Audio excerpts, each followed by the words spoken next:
Shalom, shalom, shalom. Que la paix du Seigneur soit avec vous en ce matin de ce dimanche pour cette vidéo. Que le Seigneur nous fasse du bien, qu'il nous parle, qu'il nous instruise, qu'il intervienne dans notre esprit afin que nous puissions comprendre un certain nombre de choses. Amen. Aujourd'hui, nous n'allons pas durer, mais nous allons lire 3 versets. Nous allons essayer de comprendre certaines choses. D'où viennent ces oppressions-là? D'où viennent le fait que tu veux faire quelque chose, tu n'arrives pas, et puis tu as une pression, tu as comme l'impression qu'on te pousse à faire ce que tu ne veux pas. Nous allons aller très vite. Nous allons lire 3 versets et nous allons expliquer un certain nombre de choses. Aujourd'hui, nous allons parler de la délivrance. Mon ami, la délivrance, tu peux faire ça chez toi à la maison. Nous allons parler de la délivrance, comment opérer l'auto-délivrance, comment faire de telle sorte que quand ces esprits-là te libèrent, quand ces esprits-là sont partis, là, ne reviennent plus. Parce qu'on a l'impression qu'on fait la délivrance, les gens vont et les gens reviennent avec les mêmes esprits.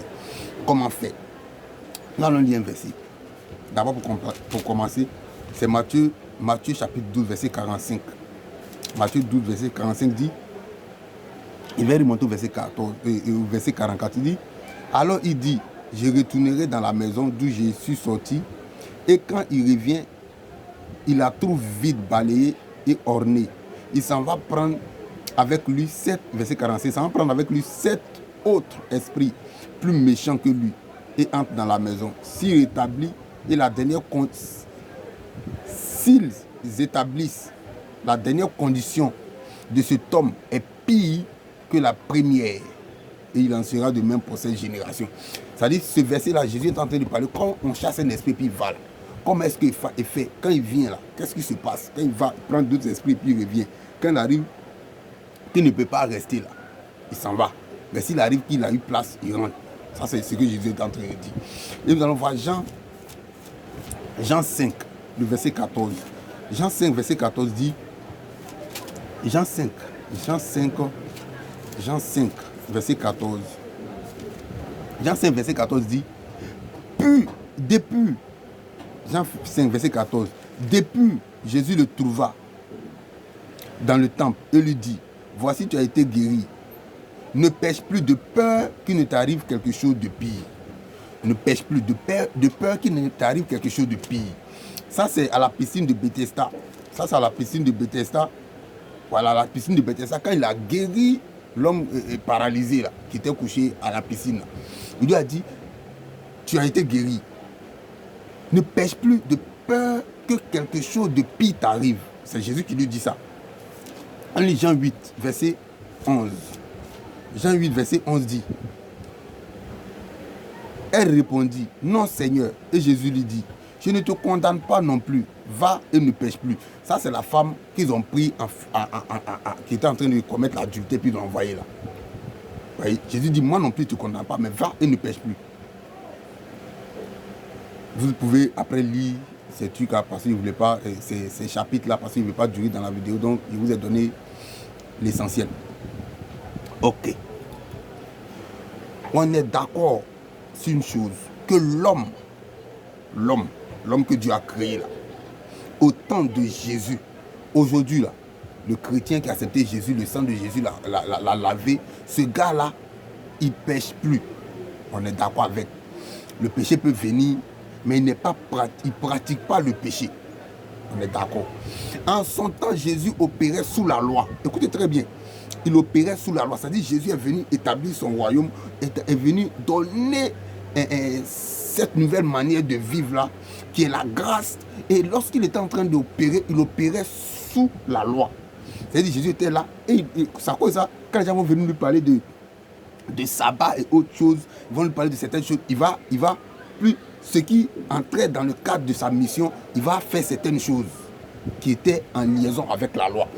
Et Jésus, c'est sous la loi, Jésus va dire à cette dame-là, va et ne pêche plus. Écoutez, le péché était lié à leur vie et c'était impossible qu'elle ne pêchait plus. C'était impossible à l'homme qui avait été guéri à la piscine de Bethesda là, de partir et de ne plus pécher. Jésus veut dire quoi par là?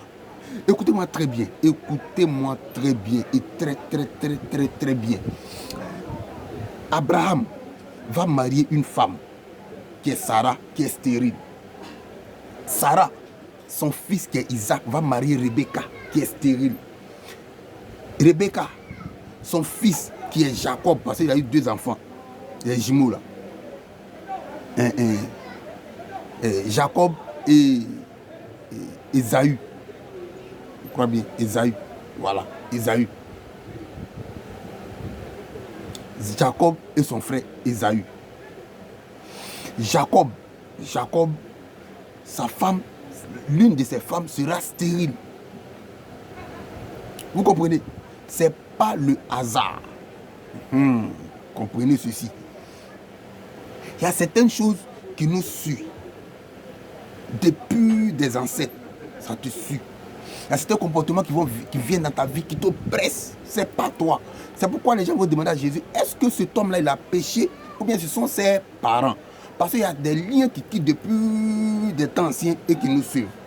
Alors, quand Jésus dit à ces personnes-là, allez-y et ne péchez plus, Jésus est en train de parler du comportement. Écoutez-moi très bien. Je veux qu'on puisse me saisir de façon claire, s'il vous plaît. Jésus est en train de parler du comportement. Un comportement dans la vie d'une personne ouvre des portes à des esprits. C'est-à-dire, si je mets un comportement dans ma vie, d'après les scientifiques, 21 jours de comportement devient une habitude.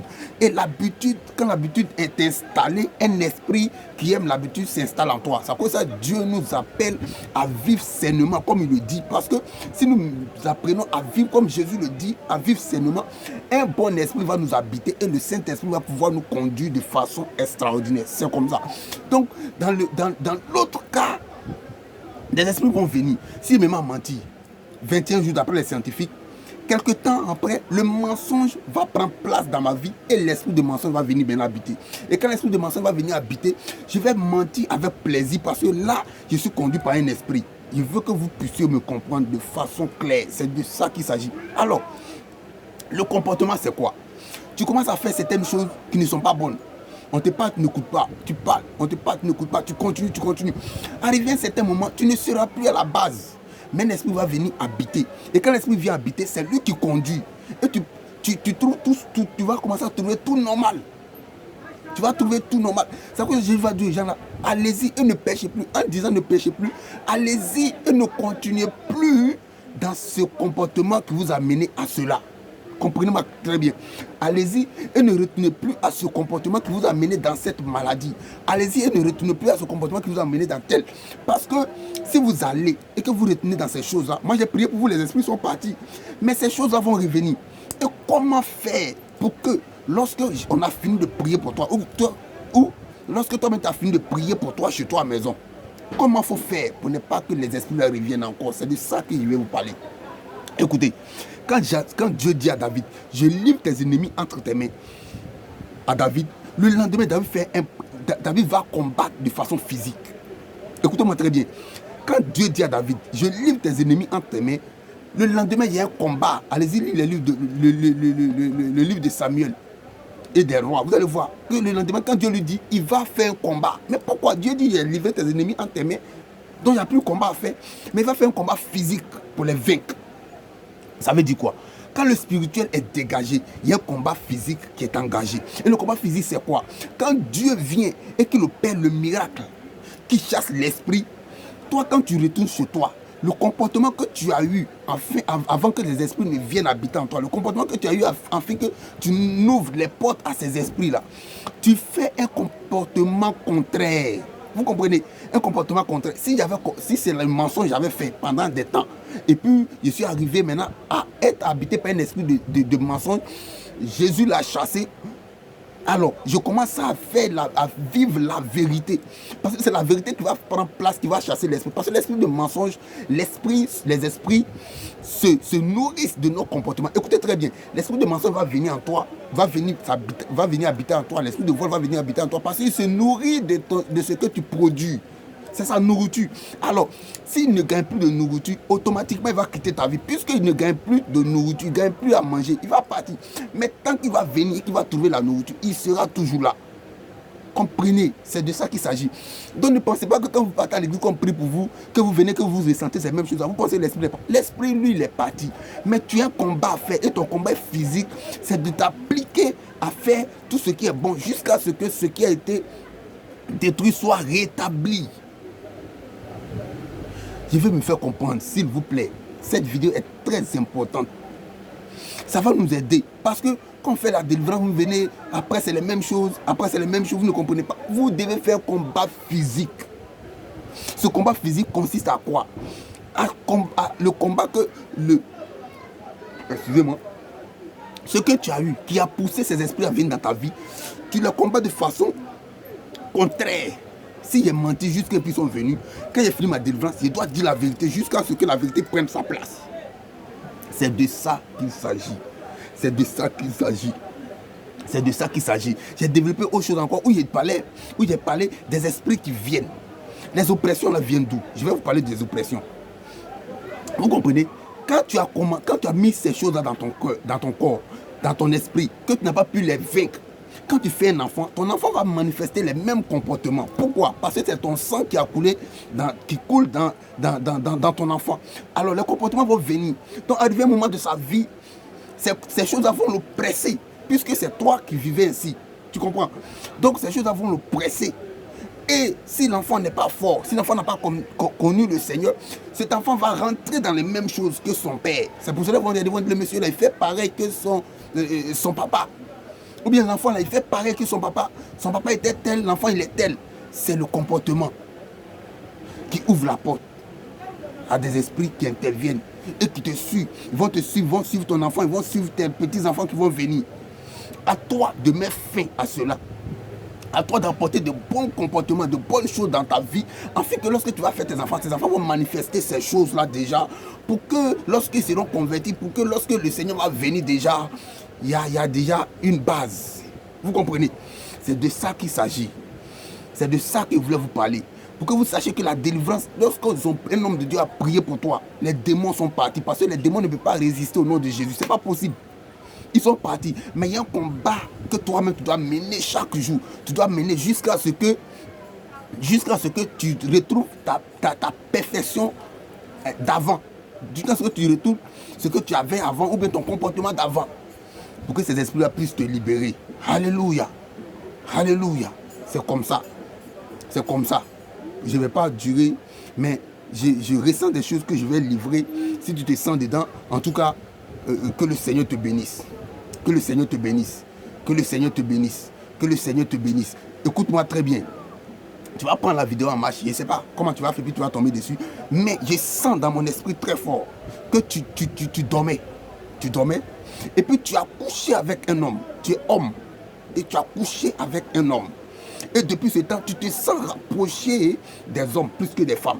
Je te dis, ce que tu ressens là, tu as comme l'impression que c'est normal. Pourquoi? Parce qu'il y a des esprits qui sont rentrés dedans. Écoute-moi très bien.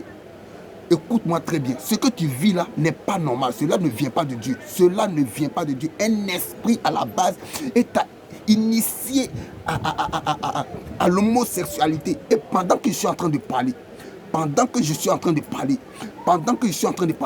la main de Dieu vient vers toi. Et je vois comme une fumée noire qui sort de ta tête parce que l'esprit est vaincu par la puissance. Le feu du Saint-Esprit va déloger cet esprit dans ton esprit. Et maintenant, tu vas voir les choses de façon très claire. Parce que l'esprit va libérer ta vie. Et lorsque l'esprit va libérer ta vie, il va falloir maintenant que tu te rééduques. De la manière que quelqu'un a eu peut-être AVC. Après, il n'arrive pas à marcher.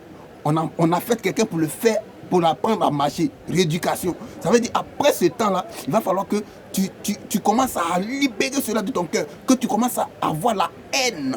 La haine d'avoir l'amour pour tes amis garçons. Que cette haine commence à naître en toi.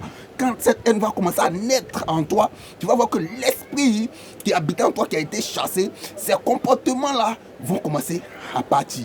Et à partir de ce moment, tu vas te sentir libre et tu vas savoir que ce chemin-là était pour ta peine. C'est pareil pour les filles qui sont rentrées dans tout ce qui est comme lesbianisme. Elles se sentent tirées par les hommes et elles pensent souvent qu'elles sont nées avec. C'est pareil. L'homosexualité dans tout, que ce soit garçon ou femme. Et les gens pensent qu'on est né avec.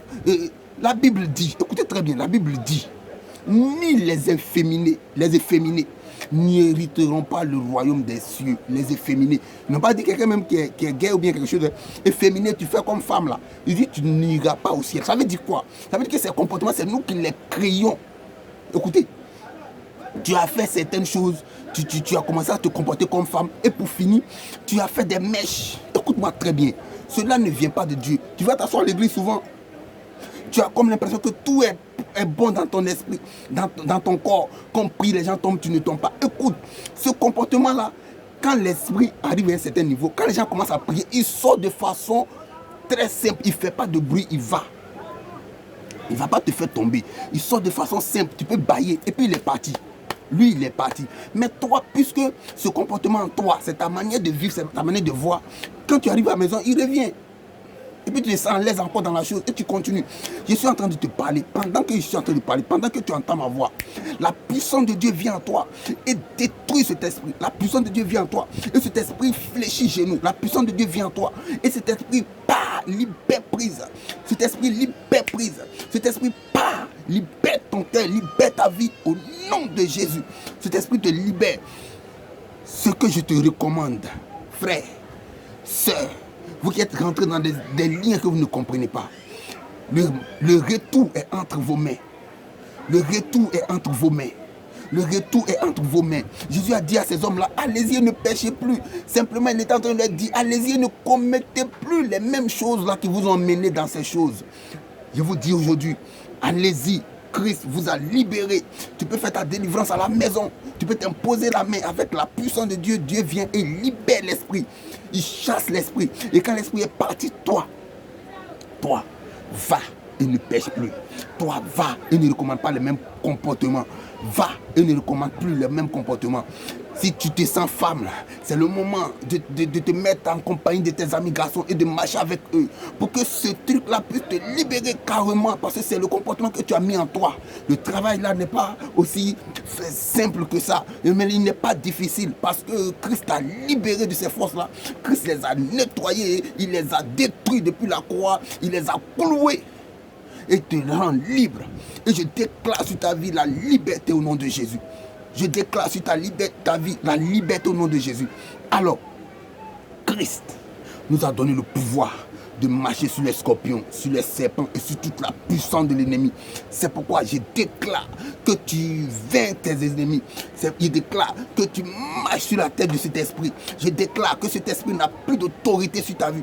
Je déclare que tu es maître de ta vie. Je déclare que c'est toi qui organise toi-même ta vie par la présence du Saint-Esprit dans ta vie, pour l'accomplissement des choses. Tout esprit est soumis à l'homme.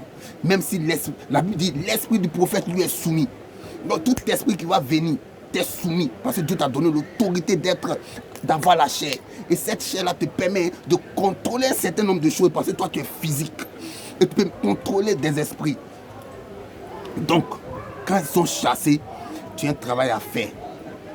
J'espère que j'ai fait ma part. J'espère que vous allez faire votre part. Que le Seigneur vous bénisse. Que Dieu se souvienne de vous en ce jour.